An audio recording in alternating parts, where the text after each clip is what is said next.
all of a sudden we had to pick one place to live. And this town was the one place that we wanted to live. And Toshi always wanted to do rafting here. Really beautiful. Yeah, I just wanted to do something at that place. This week, I'm really excited to share Toshi and Mari's story from Central Hokkaido, Japan, in their launch of Alpine River Guides, the only whitewater rafting company in Central Hokkaido in Daisetsuzan National Park. So I met Toshi maybe 10 years ago now on my first trip to Japan and had the pleasure of working with actually both Toshi and Mari for 3 seasons as a snowboard guide. And we then met up with them in New Zealand, where we both had our firstborn sons. We celebrated Christmas, and Toshi took Sophie and I on our first whitewater rafting trip together, something that's pretty rare, I think, for us to experience something at 30 years old together. It was definitely a memory that Sophie and I will never forget. When we paddled the largest commercially rafted waterfall in the world together with Toshi as our guide. It was awesome. And Mari up top at the lookout with Alfonso and Kouji, their son, taking pictures of us with, 100 plus elite kayakers all over the river around us. It was truly just a once in a lifetime experience. And so now these guys are taking their skills to learn from around the world and back in their home country in Central Hokkaido in what I believe is one of the biggest hidden gems in the world. And I can't believe I'm divulging this, but I'm doing it on their behalf because I think Kurodake is just magic in the winter. I've never been in the summer, but now I have a reason to go back. So check out this episode. We hope you really enjoy it. And we hope that if you're considering a trip to Japan, definitely go and check out Alpine River Guides up in Kamikawa in Hokkaido, Japan. All right, enjoy the episode. Hello. Hello, Mari. Hey, how are you? Great, how are you? Well, good, thank you. Konnichiwa. Hey. Hey, Toshi. How's it going? Good. How's California today? It's beautiful. So, I don't know if you've seen anything about the podcast or heard it or anything, but this season is all about families on the water. I would love to hear the story about how Kurodake came about. Cool, thank you. It's a great opportunity to have for us. Oh yeah, you got Thank it. you. So I don't even know where to start. What does Kurodake look like today? Well, it was actually really bluebird, sunny. Toshi actually went riding on the other side of the mountain. Yeah, he went snowboarding today. It was awesome. And is the tram running? No, it's maintenance, so it's been closed for a while until end of this month. So I decided to go to the other couple peaks next to the mountain. It was a really good run. Nice. Yeah. You know, I saw Mitch maybe a month or 2 ago, and he was showing me some photos from that zone that I almost died at a few years ago, just saying how much you guys have been exploring it, and he showed me some really amazing photos. And so how did you make it back to Central Hokkaido, and what was the draw back there? Well, there were multiple situations that happened all at once, and we had to pick one place to live all of a sudden. And this town was the one place that we wanted to live.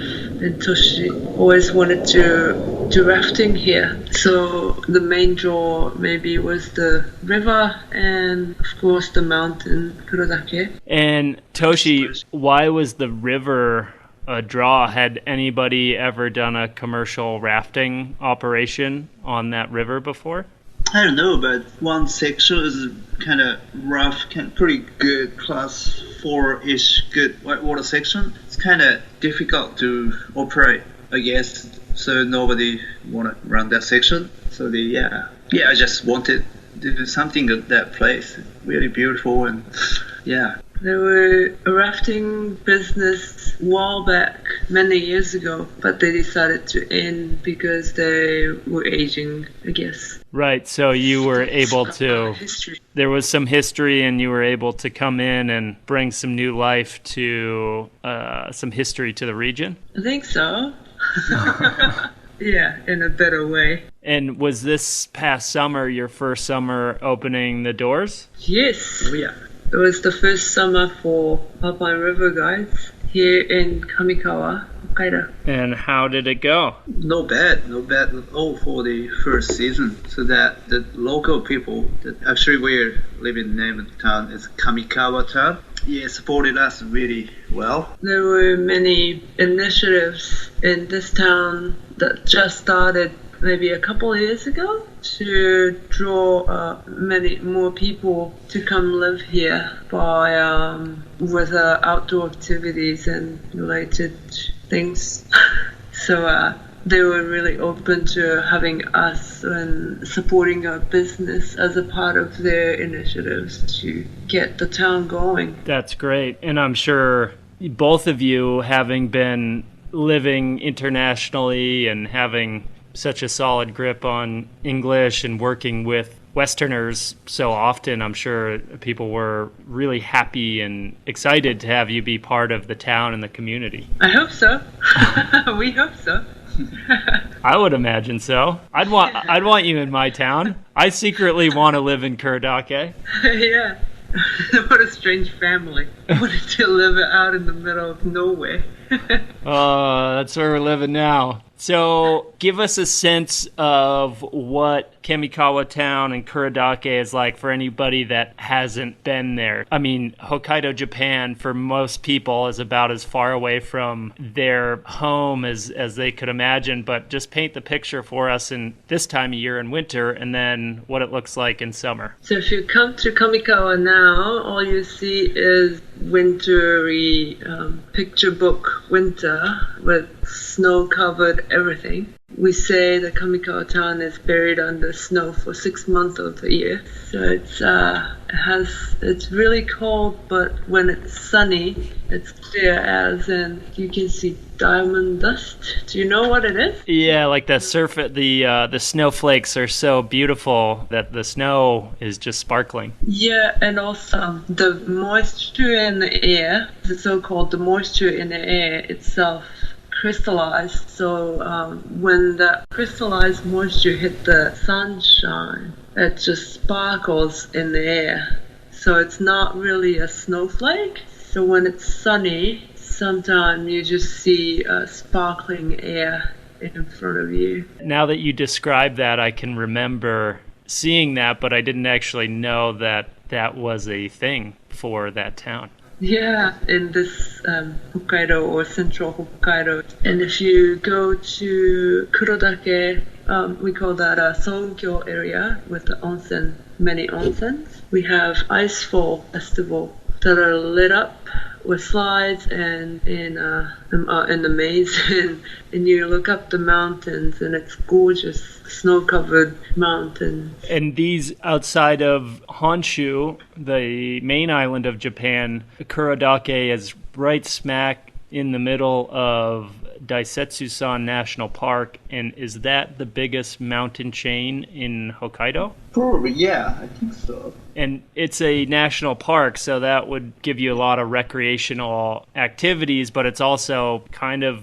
out there, and there's not a lot of towns that service the area, so you guys seem to be in a place where there's a lot of winter activity, but it's also a lot of people a lot of Westerners don't really know about it anyway. Yeah, right? I don't know about other people, but I call it a hidden gem. And many people, when think of Daisetsuzan, go to Asahidake, which is another peak of Daisetsu Mountains. Right? Yeah, that's the highest peak in Hokkaido. And that's busier with people, but if you come to Kurodake, it's isolated, but offers the same. So, Toshi, do you want to tell us a little bit about what your weeks look like in the winter and how you keep busy on snow? You know, I'm still working for the Rising Sun Guides for the Andres, so I'm this winter still kind of working for him most of the time. So I just coming back to Kamikawa maybe a couple of days in a week and so, but still I do a lot of backcountry snowboarding when I have a time off over here because it's so beautiful. Yeah, so Toshi is a full-time snowboard guide in the winter with an outfit down in Niseko, and that's how we originally met, and same with Mari. Mari was the customer service and guide. She'd just whip us into shape every morning, let us know who we're taking and keep all the customers happy, and she was a whiz with all that. And so, I mean, these guys have like just an amazing skill set to put together to start a rafting company in Central Hokkaido. So in the winters, they're busy on snow, but in the summers, Toshi, you would often travel around the world to raft guide. Is that right? Could you let us know some of the places that you chased whitewater and where you've worked around the world and traveled? Yeah, I mean, not many countries, but mainly, I was in New Zealand about on and off, but 10 summers, and spent a few years and a few summers in the river in British Columbia and Canada, and been caught in the rivers in Africa too. Zambezi River, and the other one is Source of Nile, White Nile River and stuff. And yeah, of course, I paddled a lot of river in Japan as well. And what about whitewater that kept you coming back? Is there a feeling you get when you're on the water? Is it the community? Why did you keep coming back year after year to chase water around the world? Wow, it's a good question. It's really hard to explain, but yeah. It's probably the same for snowboarding. It's just the feeling, right? Yeah, it is. Yeah, and also the international whitewater community as well. Such a small community. It's like the same as the snowboarding stuff, but yeah, such a nice community, especially when I was in New Zealand. Yeah, the whitewater in New Zealand is like definitely one of the places in the world. I had such a great time over there. Such a big, scary rivers down there for sure. Yeah, I just loving it. And really hard to explain. Sure.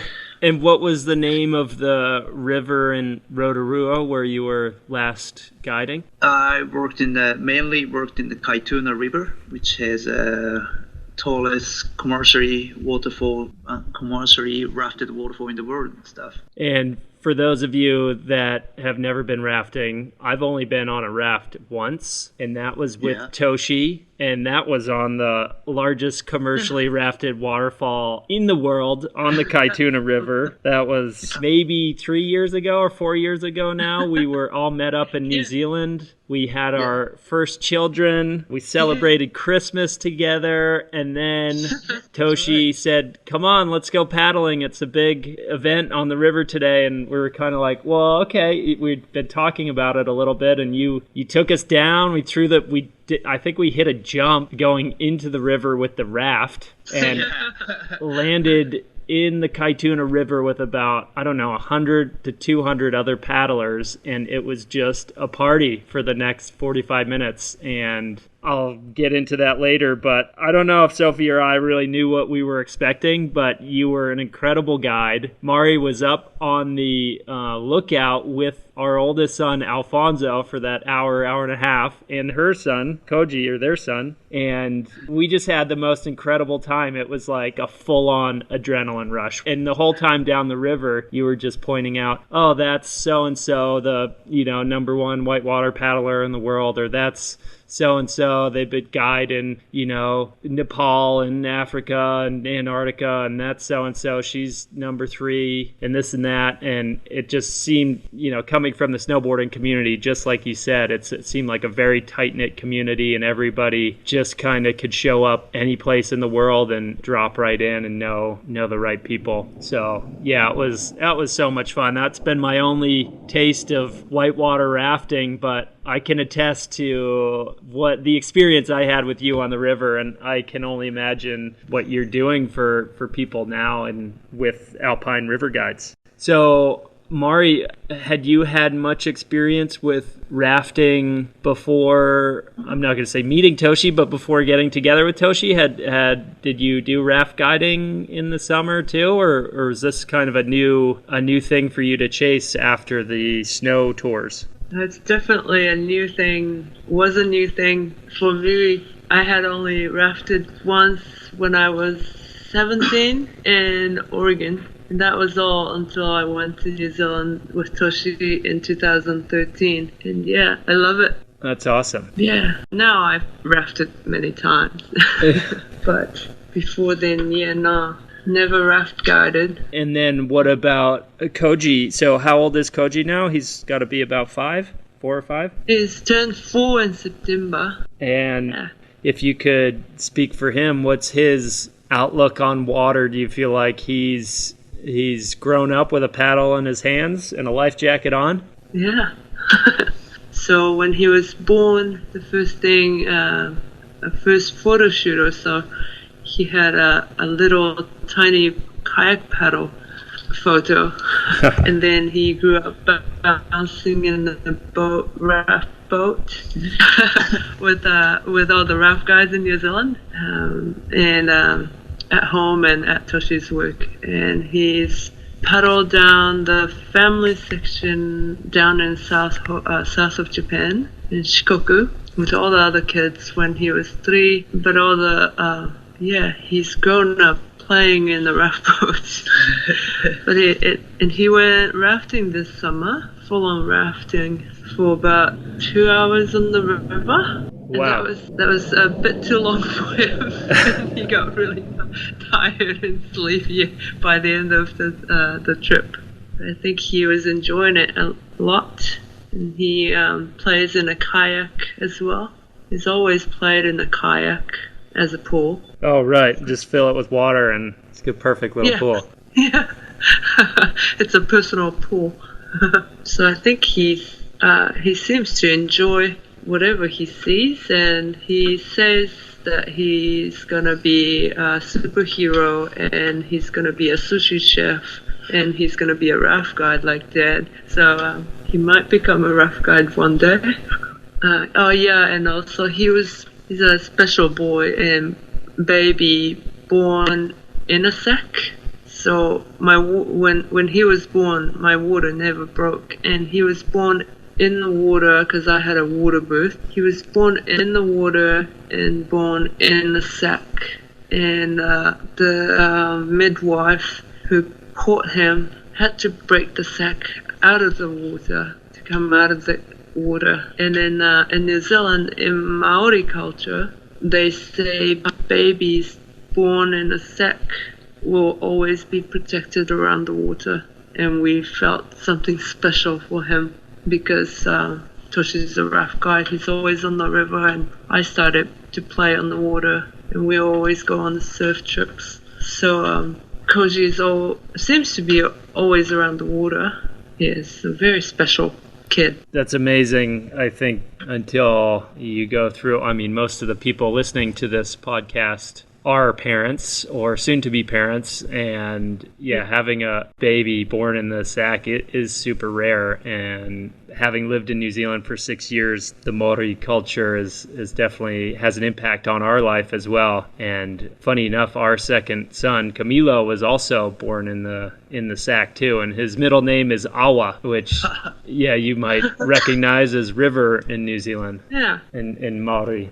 That's so cool. It's rare. It's super rare. It's like not a normal thing. Yeah. So special. So your second son will always be protected around the water as well. That sounds wonderful. I hope so. Yeah. He definitely loves the water. So there must be something. Absolutely. And so can you tell me a little bit what it's like to start a business together, guys? This has got to be a new experience for you. You've traveled together, you've raised your son together, and now you're starting a business together. So how is that going year one? Constant frustration and fights with the big smile with the customers. It was a struggle, but now that it's past, going into second year, I can laugh about it. I don't know if Toshi could, but it wasn't easy. We didn't know what to do at first. We had to get all the gears together, and then we thought we had enough gears, but then we didn't, so we kept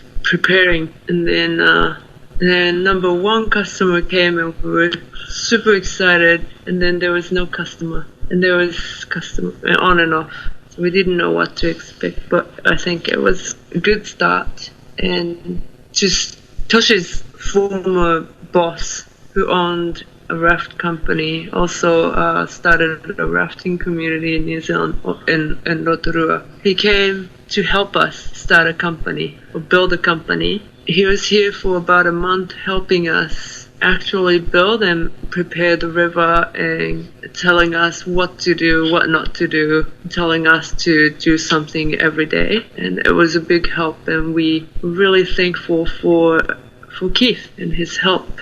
He's the one who started rafting in Afuera Falls, where calling what you have experienced was created by him. So such a legend came, and he said he enjoyed it. He said he remembered the day he started a rafting company in Afuera Falls, because it was just like what we're doing is just like what he did. Oh, absolutely. I mean, it's really hard to imagine what Kamikawa or Sunkyo or Kurodake is like, but it's out there. And you guys are building a business in a place where a lot of people, like you said, they might come, they might not. You really don't know. And so, but it's spectacular. And whoever does come is clearly impacted by the beauty and the experiences that they can have. But it's just so far off the beaten path for the normal traveler that, you know, a lot of people don't seek that experience out. And I could imagine Rotorua and the Kaituna River back in whenever he started in the 80s or 90s was kind of the same thing. Probably dirt roads to get down there. Rotorua was a tourist destination, but, you know, driving 45 minutes north to go hop in a raft might not have been something that the average person did. Yeah, there was no rafting. But that's awesome that you guys had help. And I think being young parents,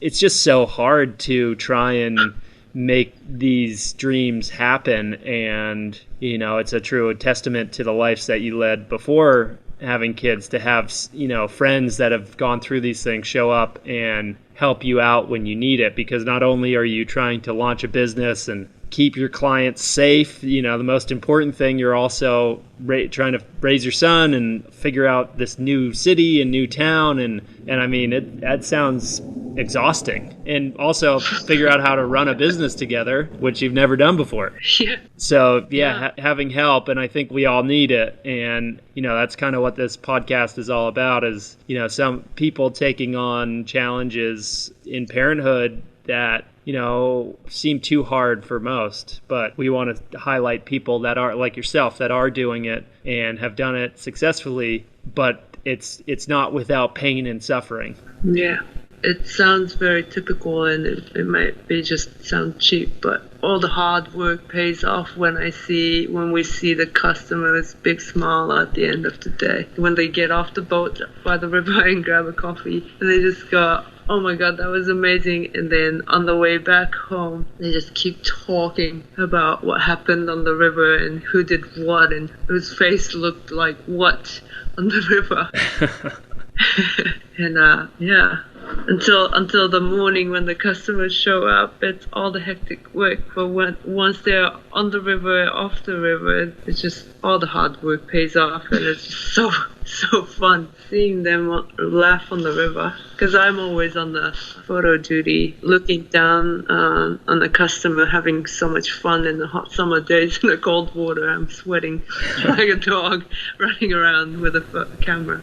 The good experience to have, and I hope that continues next summer. Oh, it's definitely going to continue, especially with all these people listening to this podcast who will be traveling to visit Alpine River Guides in Kamikawa, right? Right, everybody? Yeah. Yes, please.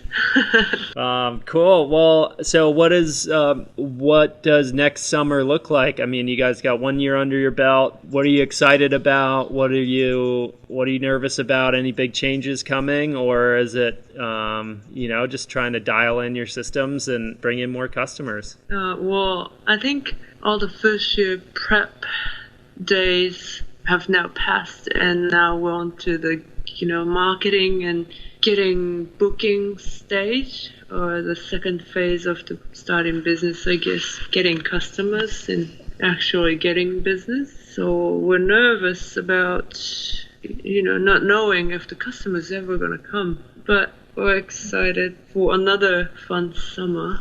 And those who are listening to this will be the first one officially to know that we will have a new base with showers and river access and all the good stuff with lots of car park.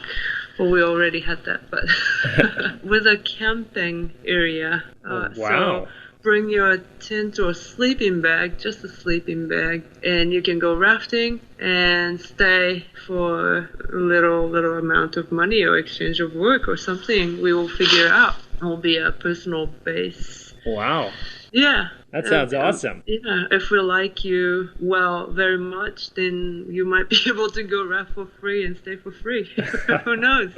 Oh, the offer stands. That Japanese hospitality. It's one of a kind. Yeah, I mean, if you if you visit us and say, I listened to Colin's podcast, we will be like, oh my gosh, we'll have to give you dinner and beers.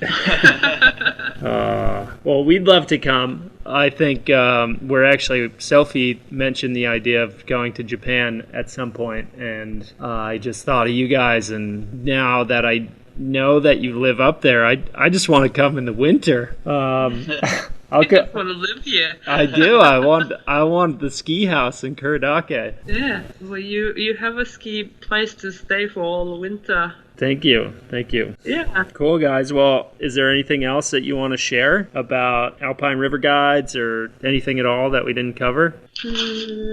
Just come visit and you will know what we're talking about, Colin. If you just come here, everything will be here, and people in this town are amazingly nice, and you will find a second home or a second family, or everyone in town welcomes you. And we have a great sake brewery that just started a few years back. That's really famous, but you will have to come here to drink it because it's really expensive outside of Kamikawa.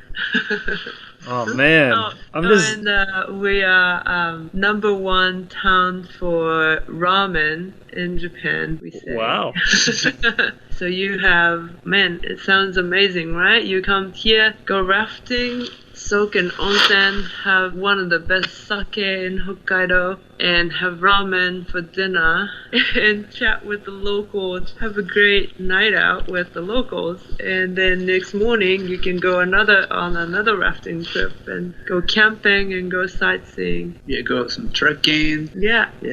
If you're into motorcycle, it's a great trip around Hokkaido. A great pass on the back of Kurodake, and you can rent a car once you get to Hokkaido and enjoy a road trip around Hokkaido that goes past through Kamikawa Town. All the options are here, and you can go bike riding if you want. So much fun, not known, very hidden, but once you find it, you can experience traditional Ainu culture here in Kamikawa area. Come visit us for a great experience. We'll be your personal guide or something. Oh, you have me dreaming about it. I don't know if I want to come more in the winter or the summer. Especially the sake and ramen part, right? Yeah. Cool, guys. Well, thank you so much. And how can we find you online if somebody was looking to see some of the photos of the river or find out some more about you guys? We have a Facebook page for Alpine River Guides. There's no space or underbars, just simple Alpine River Guides with S at the end. And for our website, we also have a website that I built, www.alpineriver-guides.com. And we also have an Instagram account that I post the photo of whatever I see in this town, and during the summer, rafting photos and Kamikawa photos. So that might be a good place to start to know what Kamikawa is like, because I've posted a wintry photo as well. Colin, check it. I can't wait. And is that Alpine River Guides on Insta? Yeah, no space or underbar or hyphen, Alpine River Guides. Awesome. And if you stumble in Hokkaido and driving around just stop by Kamikawa Town or Sonkyo Kamikawa interchange, and you will know what to do, because once you stop at 7-Eleven, everybody will point you in the right direction to come to Alpine River Guides. Absolutely. All right, guys. Well, you should get back to sleep. All right, guys. Well, thank you so much for waking up for this. I did not realize that you were going to do that. I'm honored, and you guys, the Japanese culture is just amazing, and you guys are amazing. And anything for you, Colin? Oh man, I wish I could just hop on a flight. I would love nothing more than to just come to stay with you and go and ride that glorious mountain. Yeah, it would be an honor to have you here in Japan any time of the year. Oh, it's so cool. It's so cool that you guys are there. I mean, seriously, it is like... and when I think of places that I want to go snowboarding, that is pretty much at the top of my list. I had some of the best times there with you, Toshi, and I just think it's so cool that you guys have decided to plant roots there, and I wish you the best. I know you guys will be successful with all your hard work that you put in, and I think it's just perfect that you've decided to go back to your home country and take your skills learned from around the world and build a business there for your countrymen and visitors to come and enjoy. Well, cool. Thank you for the opportunity. Yeah, you got it. Yeah, get back to sleep, guys. Send me some photos on WhatsApp or something. I wanna see what occurred at those pillows in Kurodake. Damn, it was so good. It was about waist deep today. Oh, yeah, it's really good today. When Toshi says that means it's friggin' epic. Oh. Yeah, it was an epic day today, man. It was so good. Oh, that's awesome. Yeah, what you need to do is just one click on Expedia. Yeah, that's right. We'll be there. All right, guys. Well, get some sleep. Miss you. Thank you so much. Oh, thank you. Arigatou. Arigatou gozaimasu. Oh, domo arigatou. Well, have a good day then. Okay. Good night, guys. Good night. So that was our final episode in English for the Families Connected to Water season. Thank you so much to Toshi and Mari for sharing their story with us. We're so excited to see what Alpine River Guides turns into over the years to come. And I kid you not, please go and visit them. They will show you the time of your life. And Japan is just such an incredible country any time of year. I've only been in the winter in sub-zero temperature chasing powder, but I can only imagine what the summer looks like with Toshi and Mari guiding you through an incredible experience. Central Hokkaido truly is a hidden gem. I'm sorry to share it, but I do it on their behalf, and I hope that you go and visit them to experience it. So check out Alpine River Guides online at alpineriver-guides.com or Alpine River Guides on Facebook or ARG Guides on Instagram. As always, if you like what you hear, please consider leaving us a review on Apple Podcasts or wherever you podcast. Share with a friend and use the hashtag Rewilding Parenthood on Instagram to catch up with more of the community. And if you'd like to see more photos and learn more about our guests, you can visit us on our Instagram account to see Insta highlights of our guests or on our blog at afueravida.com. Rewilding Parenthood was produced by Afuera Vida, sound and editing by Mercedes Riva, and music by Thomas Tyrell. Thanks so much for listening. We hope to have you back next week for Boat Sweet Home. This is our Spanish episode that Sophie will be hosting, so tune back in if you'd like to hear that. And then we also will have our next season rolling out in the next couple weeks, and we'll keep you informed what that is, but it's probably going to be families on the road. We'll let you know. All right, adios.